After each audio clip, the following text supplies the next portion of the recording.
Ano po, nakakausap niyo po si Lolo? Ewan ko. Hindi na ako siya. Ano? Tanungin mo lang. Kakatakot si Lolo. Ilang taon na po kayo dito sa Maynila? Nasa kuwan na. Nasa 20 plus na.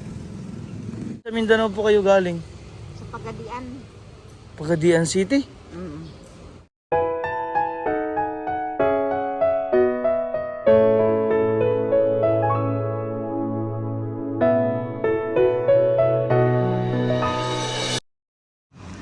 Good morning po mga kadong scares.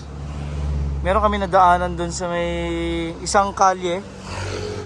Dalawa po sila na mga lolo't lola na, yung mga edad nila siguro nasa 70 na, mga ganon. Dalawa lang sila nasa tabing kalsada o bangketa.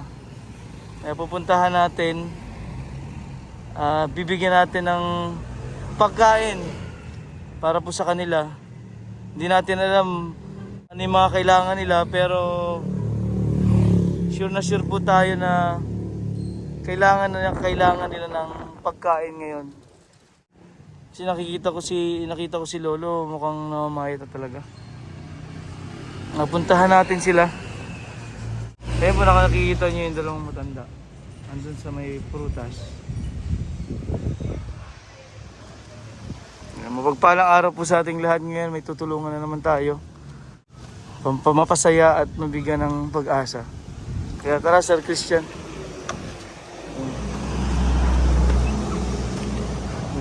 Pupuntahan po natin. Dahan-dahan lang, sir.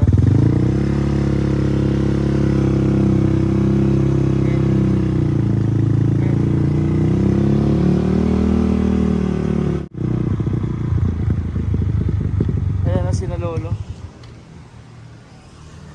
Wala, kamusta po kayo? Kamusta po kayo? Nadaanan po namin kayo dito. Nadaanan po namin kayo. Dito po kayo nakatira? Hindi, pangsamantala lang. Pero taga saan po talaga kayo? Taga Mindanao. Mindanao pa po kayo? Si Lolo po, kaano-ano si Lolo? Hindi ko rin kilala. Dito lang may nagkakuan. Dito lang po kayo nagkasama. Ilan taon na po kayo, Lolo?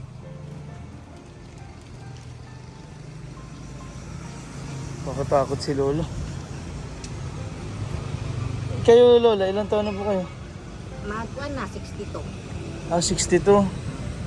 Pero si Lolo, dito nyo lang po nakilala. O, dito lang din. Kasi nagtataka kung daming gamit yung dala. Sabi ko, Mga kuan. ano nangyari sa inyo? Kala ko nasunugan kayo. Ayan po yung mga gamit nila Lola. Dito na ko kayo nakatira? Sa lugar, sa kalsada? Dito na sa kalsada. Si Lolo po, nakakausap niyo po si Lolo? Ewan ko. Hindi na ako siya. Ano? Tanungin mo lang. Kakatakot si Lolo. Ano pong pangalan niyo, Lola? Lourdes. Nasaan po yung pamilya niyo? Ano nangyari sa inyo? Wala na. Bakit po? Nagkalayo-layuan. Pero dito sa Maynila, saan po kayo nakatira? Ay, kahit saan na lang. Kahit saan abutin. Mga anak niyo, nasaan po? Wala, di namin nagkita dito. Pero may mga anak po kayo, Nanay Lourdes. Mayroon. Ano pong nangyari? Di namin nagkita dito sa Maynila. Ibig sabihin, umalis kayo na Mindanao, nandito na yung mga anak niyo sa Maynila ho? Oo. Hindi ba nag-aalala yung mga anak niyo? Nasaan na kayo ngayon? Ewan ko kung naglalabas sa akin. Ilan po ba ang anak ninyo? Kuan, apat yung anak ko. Pero dalawa yung namatay. Dalawa pa ang buhay. Hindi niyo po nakikita yung dalawa ngayon dito sa Maynila? Hindi pa may nag-ano siya. Bakit bigla po kayong lumuwas dito sa Maynila? Wala kayong kasama? Hindi. Kasi hinahanap ko sila nga eh. Hinahanap niyo po yung mga anak niyo?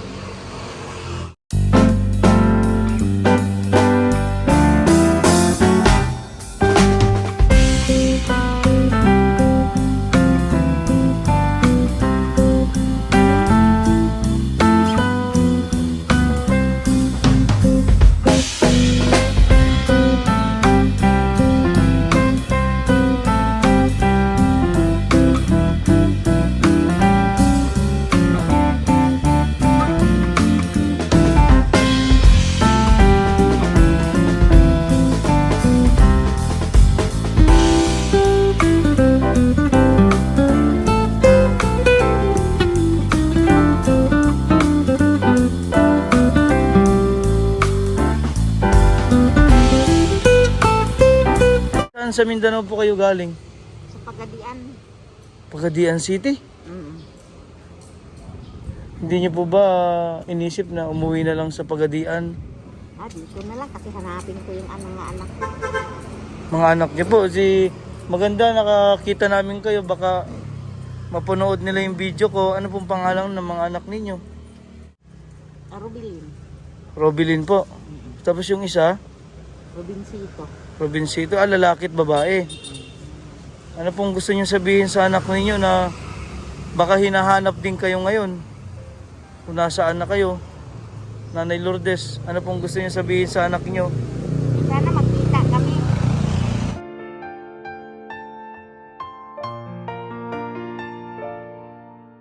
Baka ngayon o kaya pagka bukas mapanood itong video natin, makita nila kayo, magkita-kita kayo. Sana. Robilin at Robincito po.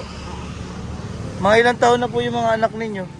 Nasa mga kuan yun, mga 40 kuan.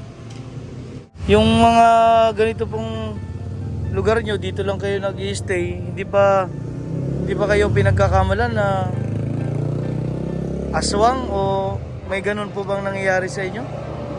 Naman nyo pa yung mga pusa lang. O mga kuan yan, mga ano yan, yung mga gala yan. Di nagpakain dyan. Ilang taon na po kayo dito sa Maynila? Nasa kuan na, nasa 20 plus na. Anong taon kayo lumuwas dito galing Pagadian?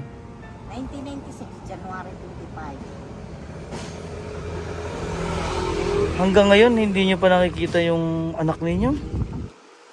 Sa loob ng halos ilang taon? 25 years? Wala po kayong nakakasama dito sa Maynila sa loob ng halos 25 years na nandito po kayo. Sino pong kasama nyo dito? Wala na. Hindi namin nakita din. Dito lang ho kayo. Paano pag umulan? Saan kayo? Sa kuan. Saan po kayo pumupunta pagka bumabagyo? Dikit sa simbahan. Dito po sa gilid-gilid lang dyan. Gaano po kahirap na walang bahay dito sa Maynila? Ang hirap talaga. Inantay ko na lang yung kamatayan ko.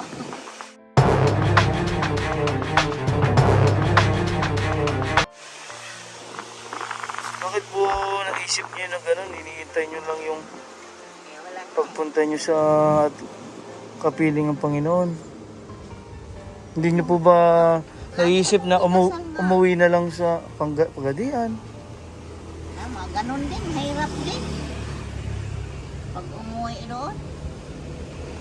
Ganun din. Doon po wala kayong hanap buhay. O dati manicurista ko wala na. Malabo na ang mata.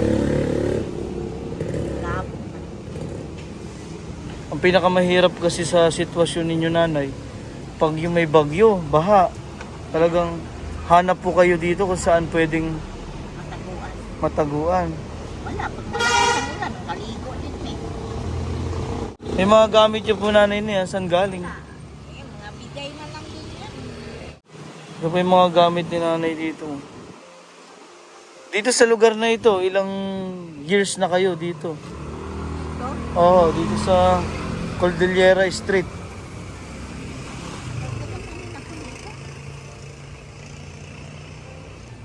Paano po ba kayo nakapunta ng Maynila? Nag-commute ba kayo? Nag-aeroplano? Barko. Barko ang amon. Hanggang rason nyo, nanay, makita lang yung mga anak ninyo. Ano lang ang baon nyo nun pagluwas nyo dito sa Maynila? Ano lang baon nyo? Yung damit nyo? Anong may dala kayong pamasahe lang?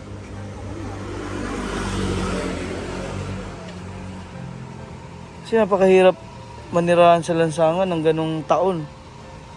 25 years.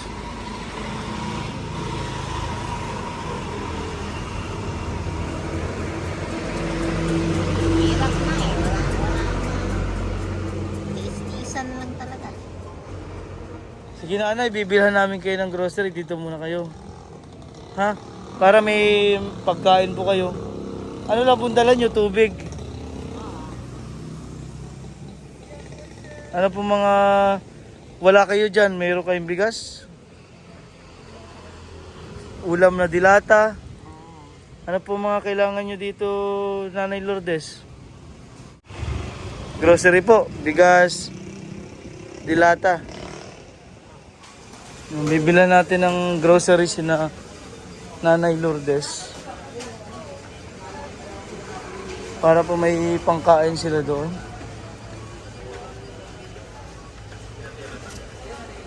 Mga dilata, mga madaling kainin, lutuin. Kape, para po sa kanila, gatas.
Nay, ito na yung bigas.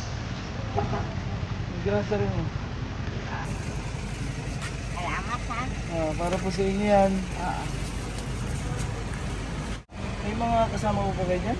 Mayroon. Ano to? Yan po ay bigas. Ito? Bigas po yan.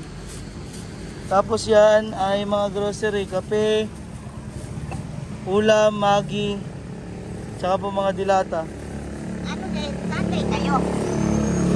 Sunday kayo? Kami po ay tumutulong sa may hirap. At kayo? Opo, mga katulad nyo pong, lalo na nandyan lang kayo, dyan lang po talaga kayo nakatira. Wala kayong tirahan dito sa Maynila. Wala. Bigyan ko na lang din akong mga kasama. Ano pa? Bigyan ko na lang din akong mga kasama.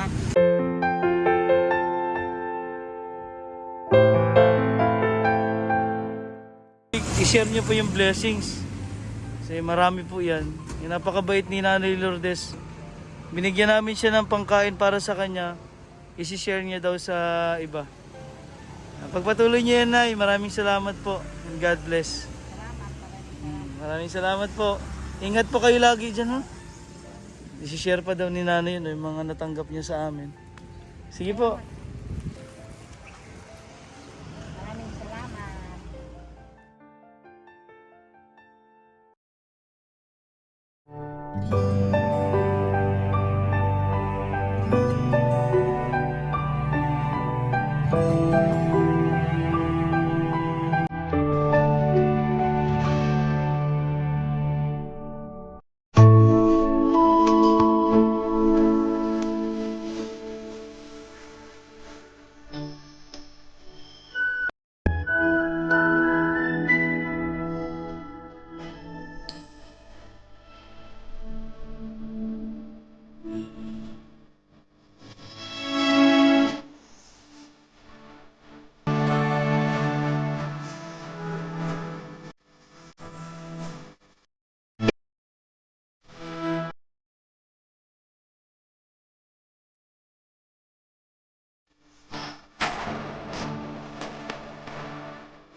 Bye.